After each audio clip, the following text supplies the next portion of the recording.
Hello बच्चों, नमस्ते। अब काम की बात पे आते हैं दोस्तों। एटमॉस्फेयर के साथ आपको लिथोस्फीयर पढ़ाते हैं। अब आप ये पूछेंगे टोटल कितने कॉन्टिनेंट्स आते हैं। दोस्तों बस जितना डेज आपके एक वीक में आ जाते हैं उतने ही कॉन्टिनेंट्स इस दुनिया में मिल जाते हैं। दोस्तों स्वागत है आप सभी का हमारे channel the legend study let's understand पर।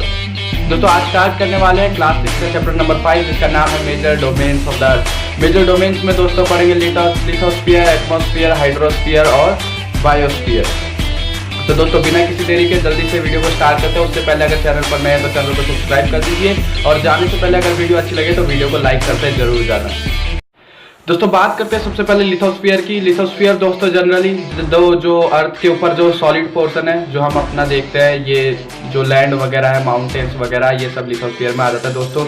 जिसमें हम the solid portion of the earth on which we live it is generally called lithosphere दोस्तों। उसके बाद एटमॉस्फेयर की बात करते हैं, the gaseous layer that surrounds the earth from all directions दोस्तों। हर तरफ से अर्थ के चारों तरफ एयर जो हमारे है उसको हम एटमॉस्फेयर बोल देते हैं दोस्तों। मोटी मोटी बातें मैं आपको बता रहा हूँ। हाइड्रोस्फीयर दोस्तों एरिया जो भी वाटर से कवर है उसको हम पूरा हाइड्रोस्फीयर के अंडर दोस्तों कंसिडर करते हैं दोस्तों। अब बात करते हैं दोस्तों पर्टिकुलरली लिथोस्फीयर की दोस्तों। लिथोस्फीयर जैसे मैंने आपको बताया सॉलिड पोर्शन ऑफ द अर्थ दोस्तों। अर्थ के क्रस्ट की जो रॉक्स हैं, थिन लेयर जो सॉइल की है, ये सभी लिथोस्फीयर का पार्ट है दोस्तों। इसी के साथ साथ सारे के सारे ओशियंस जो आपस में इंटरकनेक्टेड है दोस्तों। उसके बाद एक और बात मैं आपको बताता हूँ दोस्तों, जो सी लेवल है वो हर जगह पर एक जैसा रहता है दोस्तों।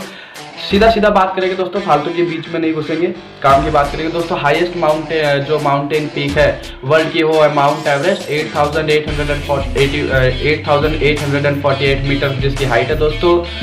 सबसे डीपेस्ट ओशियन पैसिफिक ओशियन, जिसका सबसे डीपेस्ट पॉइंट है उसका नाम है मारियाना ट्रेंच दोस्तों, जिसकी डीपनेस है 11,022 मीटर दोस्तों। इससे हमें पता चलता है कि ओशियंस जो है माउंटेन्स की ऊंचाई से भी ज़्यादा डीप है दोस्तों। उसके बाद बात आती है दोस्तों कॉन्टिनेंट्स की। कॉन्टिनेंट्स में सबसे पहले दोस्तों एशिया की बात करेंगे। एशिया जैसा कि आपको पता है दोस्तों दुनिया का सबसे बड़ा कॉन्टिनेंट है दोस्तों।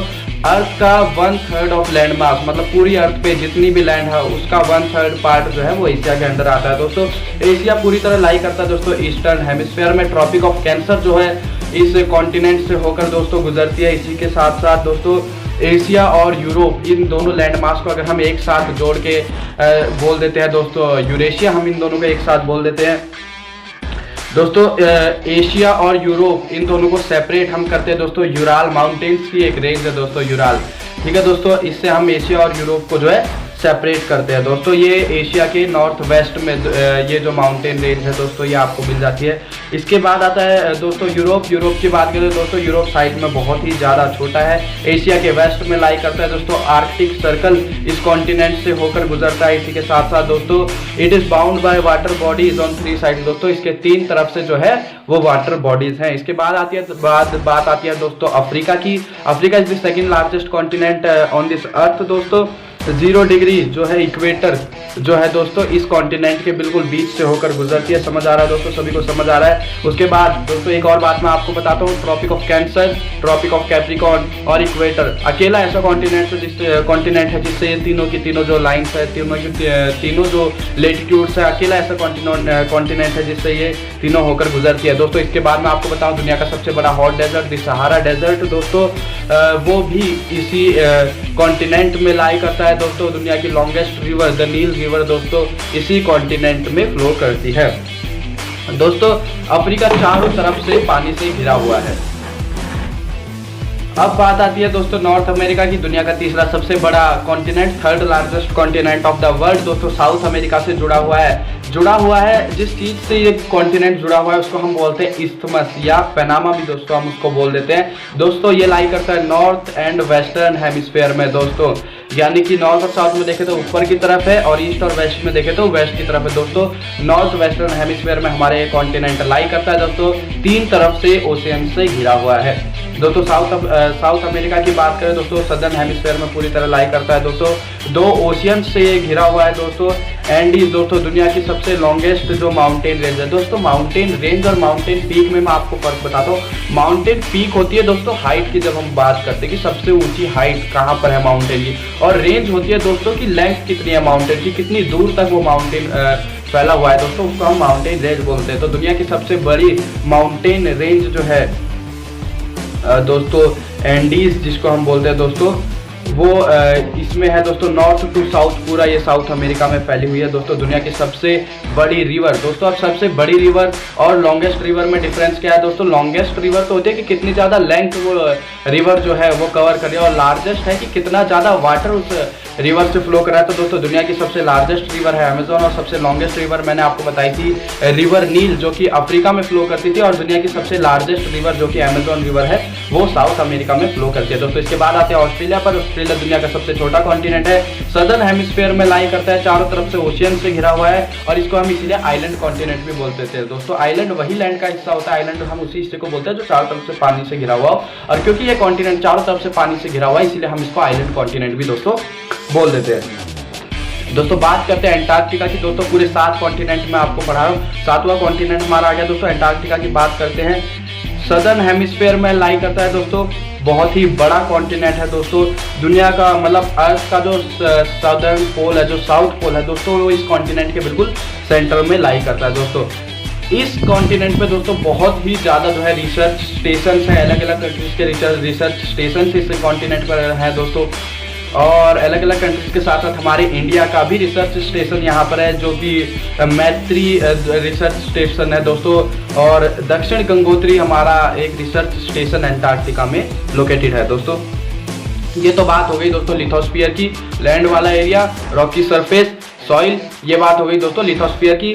7 कॉन्टिनेंट्स की हमने बात करी दोस्तों। इसके बाद बात आती है दोस्तों हाइड्रोस्फीयर की। हाइड्रोस्फीयर मतलब जो पानी वाला अपना एरिया है दोस्तों। हाइड्रोस्फीयर में आ जाता है दोस्तों रनिंग वाटर, जो रिवर वाला एरिया है, oceans, lakes, glaciers, water vapour, ये सब का सब दोस्तों हाइड्रोस्फीयर में आएगा दोस्तों। जैसे कि हम सब जानते हैं हमारी अर्थ में 71% वाटर है और 29% दोस्तों लैंड है। लेकिन जो हमारा जो ये 71% वाटर है, 71% वाटर का 97% जो है वो ओशियंस में है, और सिर्फ 0.03% जो है वो फ्रेश वाटर है, जिसे हम पी सकते हैं दोस्तों। फ्रेश वाटर कौन सा है? जो रिवर और ग्लेशियर्स वाला, रिवर वाला जो ये हमारा आता है, ये सारा हमारा फ्रेश वाटर में है दोस्तों।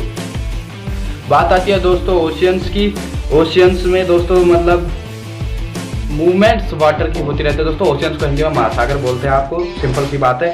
ओशियंस में कई तरह की वाटर मूवमेंट्स होती है दोस्तों। वाटर पानी जो है इधर उधर हिलता रहता है, ऊपर नीचे होता रहता है, आगे पीछे, मतलब जो भी मूवमेंट्स जो है ओशियंस में होती है। मैं आपको बताऊं, tides, waves and ocean current, 3 तरह के मूवमेंट दोस्तों ओशियन से शो करता है। मेरे साथ बोलिए, tides, waves and ocean currents दोस्तों। Tides, waves and ocean currents दोस्तों। दुनिया का सबसे लार्जेस्ट ओशियन पैसिफिक ओशियन है दोस्तों। अर्थ का जो 1/3 पार्ट है, पूरा अर्थ का 1/3 पार्ट यानी कि 1/3 हिस्सा पूरी पृथ्वी का अकेला इस ओशियन ने जो है घेरा हुआ है दोस्तों। मारियाना ट्रेंच, जैसा कि मैंने आपको बताया, सबसे डीपेस्ट पॉइंट किसी भी ओशियन का वो है पैसिफिक ओशियन में दोस्तों। और उसके बाद आती है बात दोस्तों एटलांटिक ओशियन की दोस्तों। एटलांटिक ओशियन जो है सेकंड लार्जेस्ट ओशियन है। एस शेप्ड है दोस्तों, पूरी तरह एस शेप्ड नहीं है। आप समझोगे कि पूरी तरह ही एस शेप्ड है, आप बुक में देखोगे पूरी तरह एस शेप्ड नहीं है, लेकिन फिर भी थोड़ा थोड़ा हमें लगता है। एटलांटिक ओशियन दुनिया का second largest ocean, S shaped दोस्तों। हाई इंटेंसिटी कोस्ट लाइन दोस्तों provide ideal location for natural harbour and ports दोस्तों। नेचुरल हार्बर एंड पोर्ट्स दोस्तों, जहाँ पर ये हमारे शिप्स वगैरह, पानी के जहाज जो हैं, ये वहाँ पर रुकते हैं दोस्तों। अब क्योंकि इसकी काफ़ी इंडेंटेड जो है इसकी वो है दोस्तों कोस्ट लाइन, मतलब एक तरह से सीधी, ज़्यादा हगड़ बगड़ वाली, मतलब हसल बसल वाली, ज़्यादा टेढ़ी मेढ़ी इसकी कोस्ट लाइन नहीं है। तो इसीलिए ये जो है एक आइडियल लोकेशन हो जाती है दोस्तों पोर्ट्स के लिए, और जो हमारे नेचुरल हार्बर है दोस्तों, इसीलिए ये बिजिएस्ट ओशियन भी है दोस्तों। बात आती है दोस्तों इंडियन ओशियन की। अकेला ऐसा ओशियन जो किसी कंट्री के नाम पर जिसका नाम रखा गया है दोस्तों, जो हमारा इंडियन ओशियन है दोस्तों, ट्रायंगुलर शेप में है दोस्तों हमारा इंडियन ओशियन। इतनी बात आपको बताई गई है आपकी बुक में दोस्तों। उसके बाद आता है सदर्न ओशियन दोस्तों। सदर्न ओशियन की बात करें दोस्तों, एंटार्क्टिका जो हमारा कॉन्टिनेंट मैंने आपको बताया था, उसको पूरी तरह ये घेर के रखता है दोस्तों। चारों तरफ से एंटार्क्टिका जो है सदर्न ओशियन से घिरा हुआ है दोस्तों। सदर्न ओशियन हमारा जो 60 डिग्री साउथ लैटिट्यूड है दोस्तों, वहाँ से शुरू हो जाता है दोस्तों। उससे भी मतलब कहीं ऊपर से शुरू हो जाता है और काफ़ी डीप तक जाता है। जैसे मैंने आपको बताया कि अंटार्कटिका को पूरा इसने घिरा हुआ है दोस्तों। बात आती है आर्कटिक ओशियन की। आर्कटिक ओशियन जो है दोस्तों आर्कटिक सर्कल में लाई करता है। आर्कटिक सर्कल दोस्तों जो हमारा ट्रॉपिक ऑफ कैंसर से ऊपर जो आता है दोस्तों 66.5 डिग्री ठीक है दोस्तों। 66.5 डिग्री लेटीट्यूड हमारा आर्कटिक सर्कल दोस्तों, उसमें ये आर्कटिक ओशियन जो है लाई करता है और ये पूरे के पूरे नॉर्थ पोल को घेरा हुआ है दोस्तों।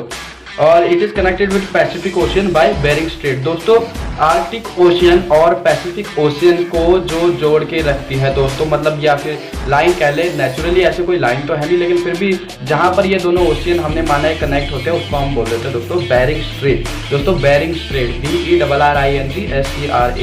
दोस्तों। बात आती है दोस्तों अगला डोमेन है दोस्तों एटमॉस्फेयर। एटमॉस्फेयर दोस्तों हमारी अर्थ से, मतलब अर्थ का जो लैंड वाला एरिया या सी लेवल वाला जो एरिया है उससे लगभग 1600 किलोमीटर ऊपर तक जो है हमारा एटमॉस्फेयर फैला हुआ है दोस्तों। एटमॉस्फेयर दोस्तों, एटमॉस्फेयर में मतलब अलग अलग लेयर सब आ जाती है दोस्तों। एटमॉस्फेयर तो मतलब हम पूरे एयर, जितना भी एयर पूरा सराउंड करता है अर्थ को उसको बोल देते हैं। इसमें भी अलग अलग लेयर दोस्तों होती हैं, अलग अलग लेयर दोस्तों, ट्रोपोस्फियर, स्ट्रेटोस्फियर, मेसोस्फियर, थर्मोस्फियर और एक्सोस्फियर दोस्तों। इनकी भी कुछ सब ब्रांचेज होती है, जैसे आयनोस्फियर जो है वो जुड़ जाता है हमारे थर्मोस्फियर में दोस्तों। मैं आपको बताऊं दोस्तों जो एटमॉस्फेयर है, पूरा जो एयर वाला जो हमारा डोमेन है अर्थ का दोस्तों, उसमें 78% नाइट्रोजन है। कॉमन सी बात है, सबको पता होती है 78% नाइट्रोजन है, 21% ऑक्सीजन है, ठीक है दोस्तों। और कार्बन डाइऑक्साइड, आर्गन और अदर कंपोनेंट्स वो सारा मिलकर 1% हमारा बना देते हैं दोस्तों। CO2 का एक बहुत ही जरूरी काम होता है दोस्तों हमारे उसमें, मतलब अर्थ के साइकिल में दोस्तों। CO2 क्या होता है दोस्तों, जो सन से जो रेज आती है उसको जो है एब्जॉर्ब कर लेता है, मतलब जो हीट आती है उसको एब्जॉर्ब कर लेता है और वापस नहीं जाने देता है। तो इससे क्या होता है कि मतलब एक टेम्परेचर जो है वो मेंटेन रहता है दोस्तों अर्थ का दोस्तों। जो एटमॉस्फेयर की जो डेंसिटी है दोस्तों, मतलब घनत्व, मास पर यूनिट वॉल्यूम, मतलब एक यूनिट वॉल्यूम में कितना मास जो है उसमें है दोस्तों हमारे एटमॉस्फेयर में दोस्तों, वो है हाइट के साथ जो है बहुत ही ज़्यादा वेरी करता है दोस्तों। जितनी ज़्यादा हाइट होगी डेंसिटी एटमॉस्फेयर की उतनी ज़्यादा कम हो जाती है दोस्तों। टेम्परेचर भी जो है दोस्तों हाइट के साथ कम होता जाता है। जैसे कि आप जानते हैं जो हिल स्टेशंस होते हैं दोस्तों, टूरिस्ट स्टेशंस होते हैं बहुत ज़्यादा जो हाइट पे लोकेटेड होते हैं, वहाँ पे काफ़ी ज़्यादा ठंड होती है दोस्तों। इससे हमें पता चलता है कि टेम्परेचर जितनी ज़्यादा हाइट होगी उतना ही जो है टेम्परेचर जो है वो कम होता जाता है दोस्तों।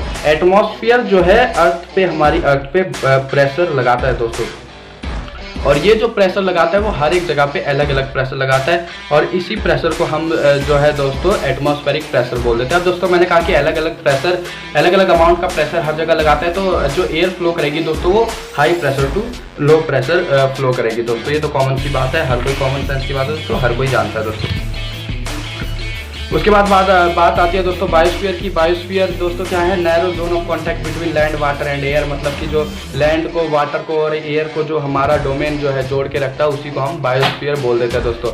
बायोस्फीयर में दोस्तों हमारा यही माउंटेन्स वगैरह, प्लांट्स वगैरह, एनिमल्स वगैरह और ये लिविंग बींग्स सारे हो गए दोस्तों, लैंड, एयर, वाटर दोस्तों, ये सब मिलकर जो है हमारा बायोस्फीयर बना देते हैं, जिसकी वजह से लाइफ हमारी अर्थ पर पॉसिबल है। तो इसी के साथ 10 मिनट के अंदर अंदर हमने अपना चैप्टर खत्म कर दिया है दोस्तों। हाँ तो दोस्तों कैसा लगा आपको ये वीडियो, कमेंट करके जरूर बताना, और अगर आपको अच्छे से समझ में आया तो वीडियो को लाइक कर देना, जाने से पहले चैनल को सब्सक्राइब कर देना और शेयर करना मत भूलना दोस्तों। बहुत बहुत धन्यवाद, thank you, have a nice day.